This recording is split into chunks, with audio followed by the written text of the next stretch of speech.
Hello, everyone, and welcome back to the Intel Daily Summary here at Oculus Connect 3 in beautiful San Jose, California.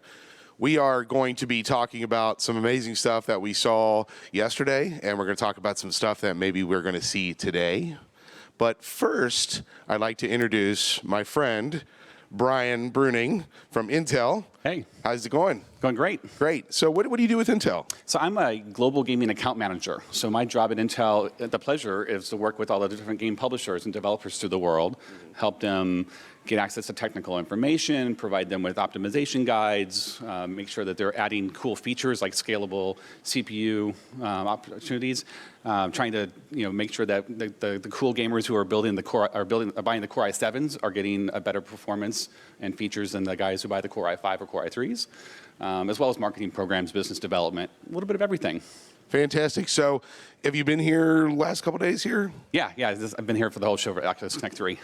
And what would you say is the energy level of this show? I mean, obviously, Intel plays a very important part of the hardware that we use to play all of these VR experiences. Well, what would you say the energy here is? I think it's really good. I mean, obviously VR is a hot topic. It's exciting for Intel. It's a lot of opportunities for us to do things for the gamers and work with the game developers on it. This is a continuation of many years of effort within VR. Personally, I've been in the games industry for over 20 years and saw some of those earliest VR experiences. So on a personal level, seeing the quality, the kind of content that's being created now, the hardware and the software is absolutely incredible. And to be at Intel at a place where we can have a direct influence on the future of where this is headed, because we're just at the beginning, even though it's been a 20-year overnight success, right? Right, yeah. It's really exciting for that. Yeah, I talked to a lot of developers. I just recently built a new rig for a VR gaming PC.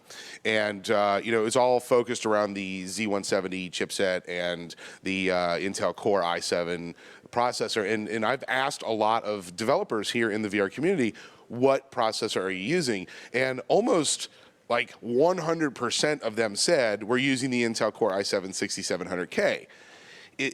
Is there something specific about that? Is it like the sweet spot? I mean, what is it about that chip that everybody loves so much? Well, game developers need to be on the cutting edge. Right. Even though they have to support a wide swath of hardware, including some of the lowest common denominator stuff, especially VR developers want to be on the cutting edge. And so not just about min spec, it's about recommended spec and about going above that. Because a year or two from now, because VR is more of a longer term view, right? There's a long tail on some of the content, they want to make sure that their games are going to take advantage of the hardware that's coming next year and the year beyond. Mm-hmm. And so getting their development teams set up with the latest Core i7 and trying to take advantage of everything it has to offer today means that when that becomes the min spec 2 years from now or whatever, they're already looking great in those titles. Yeah, and there's this huge push for, don't drop those frames. Don't drop those frames. As soon as you drop frames, you're not hitting that 90 frames per second. People are going to get sick. Or, there's that judder, that word judder. I mean, people just like cringe when they're playing their games. It's all about that precision. And you need to have those higher-end Intel processors to be able to handle. I mean, some of these games are really high-end now with the VR. Yeah, it's pretty impressive. Mm-hmm. What they're doing in PC VR, and as Oculus would refer to it, is great. And it's not just about hitting that 90 frames per second. We don't want to leave performance on the table either. Right. So educating the developers and working with them or providing tools which allows them to be scalable, meaning that. If you're running on the min spec, you get a great performance and great story. But if you go higher spec, you get it even better. Yeah. And because you can't, in a typical PC game, when you run you throw more horsepower at the game, you get better frames per second, better resolution, better something. Right. In VR, your resolution is fixed. Your frame rate is fixed. Right. So you got to find other ways to be scalable.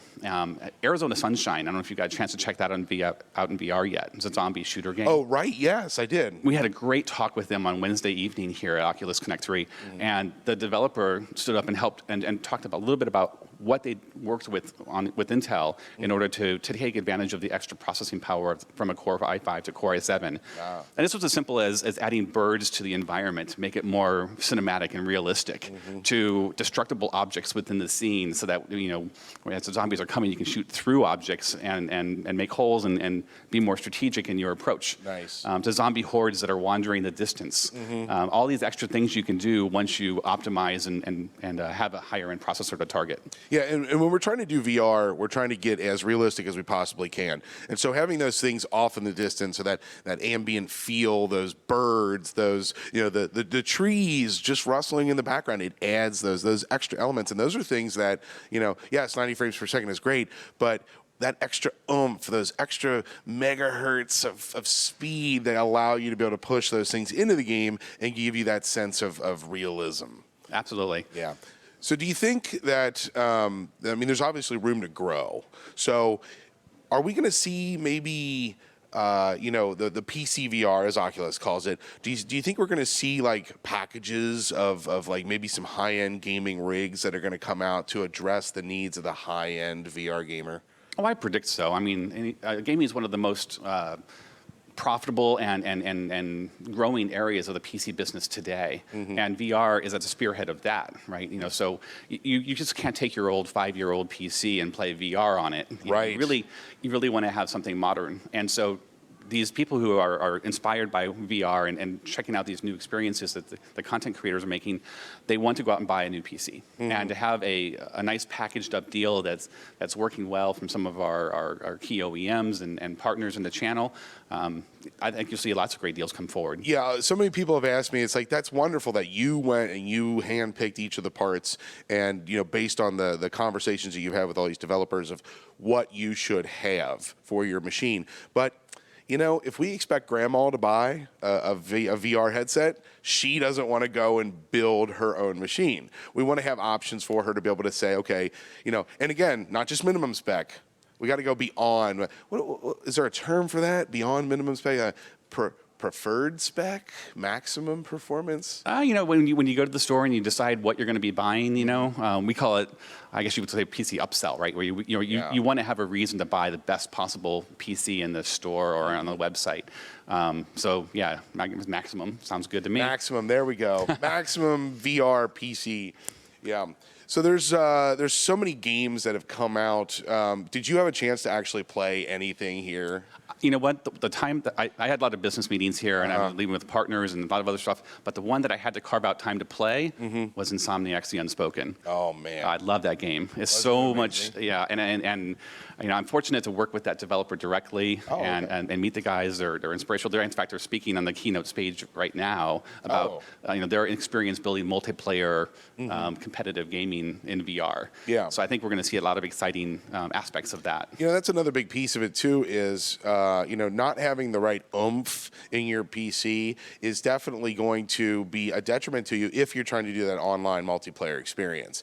And you don't want to be that guy who's trying to play with that older spec machine, and your buddy is like kicking your keister because he's got a good rig. You don't want to be that guy. But yeah, Unspoken is just what an amazing PvP type of person, shooter, spell. It's so many things all at once, and it's so fast. I mean, I got a chance to play it with Kent, and we just had a blast playing it. I can't imagine working with them directly. That must have been just an amazing time. It is. And I mean, there's such a storied developer in the industry, with so many great games from Spyro to Ratchet and Clank and all the other stuff. Yeah, right. And you've probably seen what they're doing with their Spider-Man moving forward. So many exciting, but the quality, the attention to detail, the gameplay mechanics. That's just what. Even though I absolutely love what the indies are bringing to the scene, the fresh approach and the storytelling experiences. Yeah. There's something magical that comes together also when a big developer like Insomniac comes into VR and really commits to it. It lends a level of credence to the industry as a whole when those well-known gaming companies come in and say, hey, we are going to support VR. We're going to create titles for VR, and we're going to partner with wonderful people like Intel and we're going to make it happen. That's just wonderful. Yeah, we're excited to work with all different types of developers, and it's a very intriguing future for next year. Excellent. All right, so what we're going to do now, thank you, by the way, Brian. It's been a real pleasure talking to you. Thank you. What we're going to do now is we're going to talk about some of the games that were under embargo on the first day, so we couldn't talk about them. And we're going to show some footage of these games and kind of talk about those. So let's roll that footage. All right, so what we have here is, some of these games, we're really pushing the limits here. And I've been joined here by my co-host, Kent Bai. Hi, hey Kent. there. Hey. How's it going? Going well. So what do you think about some of these embargoed games? I mean, I know we didn't get a chance to play all of these. This one was amazing. The Harmonix This was karaoke, the karaoke one, because Harmonix is doing a lot of amazing stuff with music, and they have like a karaoke live, like you can sing karaoke with your friends, and that's a lot of fun. The Cirque du Soleil stuff, I mean, I remember the original stuff that they did. It was just phenomenal. I mean, really just engaging to watch this. Yeah, Felix and Paul have been doing some amazing stuff in terms of pushing the technological limits, and they've been inventing new cameras each time. So there's a lot of new stuff within the Felix and Paul. Are you a comic book guy? I haven't. Never got into comic books. So. Yeah, me neither. But I've seen some of these VR comics, and it's really neat. I think it's going to be pretty engaging for people who are into it. This Mayubi, this is going to be another Felix and Paul. It's told from the first-person perspective, and you're like a robot from the 80s, but it's sort of an alternative timeline. I would love to be a robot from the 80s. And you're kind of interacting with different people as well, yeah. And to me, I think a lot of the touch games that are coming out, I think that once touch launches, that's going to be the time when people are able to really get their full body into the game. And I think that it's a big part of it. It's an absolute big part of it. Yeah. So I feel like do we know everything that's going to happen? See, we don't know everything that's going to happen. John Carmack is going to get up and talk today. Yeah, and I think they kind of announced a lot of their big news. I think there was Carmack beforehand. Carmack is kind of like the leak to a lot of Carmack, yeah. Carmack doesn't like to be held on too much of a tight leash, and so if anything, he's going to be able to talk about a lot of things that he's allowed to talk about. And usually he'll do a technological deep dive about the deepest problems that he's working on at the time. So he had alluded to that there's going to be some announcements about inside-out tracking. I think there was a lot of excitement about that. He had tweeted like, hey, stay tuned, there's going to be some announcements, but I think we already heard that. And so if anything, he's probably going to be talking about mobile, because that's, I think, a lot of the hardest technological problems have been on the mobile space. Yeah, I just don't know, because I was reading an article on Upload VR this morning that that they had moved John Carmack away from some of the the inside out positioning that they're doing on this new Santa Cruz headset, so that he's moved away from that. So I'm kind of curious, is there something we're completely missing that Carmack might be working on? And he's such a bundle of information. It's like, let him loose, and he gets up on the stage and they give him the microphone. It's just like kaboom, here comes all this information. Yeah, I think right now there's a lot of low-level problems in the in the VR space. So anything that he's working on is going to be propagated into VR, over the next couple of years. It's going to enable potentially new things, but I doubt it's going to be anything on the order of like, here's a brand new thing that we've been working on that we've solved.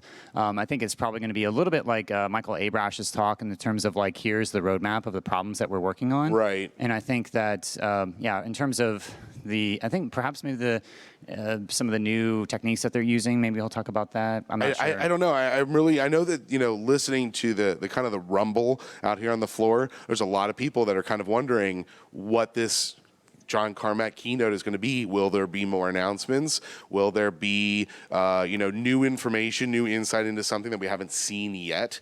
I think there's a very good possibility that there might be something. So I feel like what we're going to do here is we're going to go out and get kind of, do a man on the street sort of thing and get a feel for, after this keynote today, see what people have to say. So we want everybody to stay tuned for that. That's going to happen later on today. And Kent, I know it's just been really exciting. There's still a lot of things that we need to go see and go experience. Do you have anything specific on your agenda? I'm just going to be talking to a lot of the attendees. I think this is an opportunity to hear what's kind of emerging from the 2,400 people that have been here. So that's going to be my focus for today. Yeah, I feel like there's so many people here that I've talked to in previous years, the regulars that show up for these things, and then there's new people, and I feel like I have to meet a lot of these new people. So I want to thank everybody for watching the Intel Daily Summary here at Oculus Connect 3. I am Reverend Kyle, host of the Rev VR podcast, and my co-host. And I'm Kent Bai of the Voices of VR podcast. Thank you so much for joining us today. Be core strong.